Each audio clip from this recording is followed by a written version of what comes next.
عن أبي هريرة رضي الله عنه عن النبي صلى الله عليه وسلم قال: إذا دعا الرجل امرأته إلى فراشه فأبت أن تجيء لعنتها الملائكة حتى تصبح.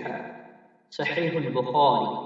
وفي رواية عن أبي هريرة رضي الله عنه قال: قال رسول الله صلى الله عليه وسلم: إذا دعا الرجل امرأته إلى فراشه فلم تأته فبات غضبان عليها لعنتها الملائكة حتى تصبح.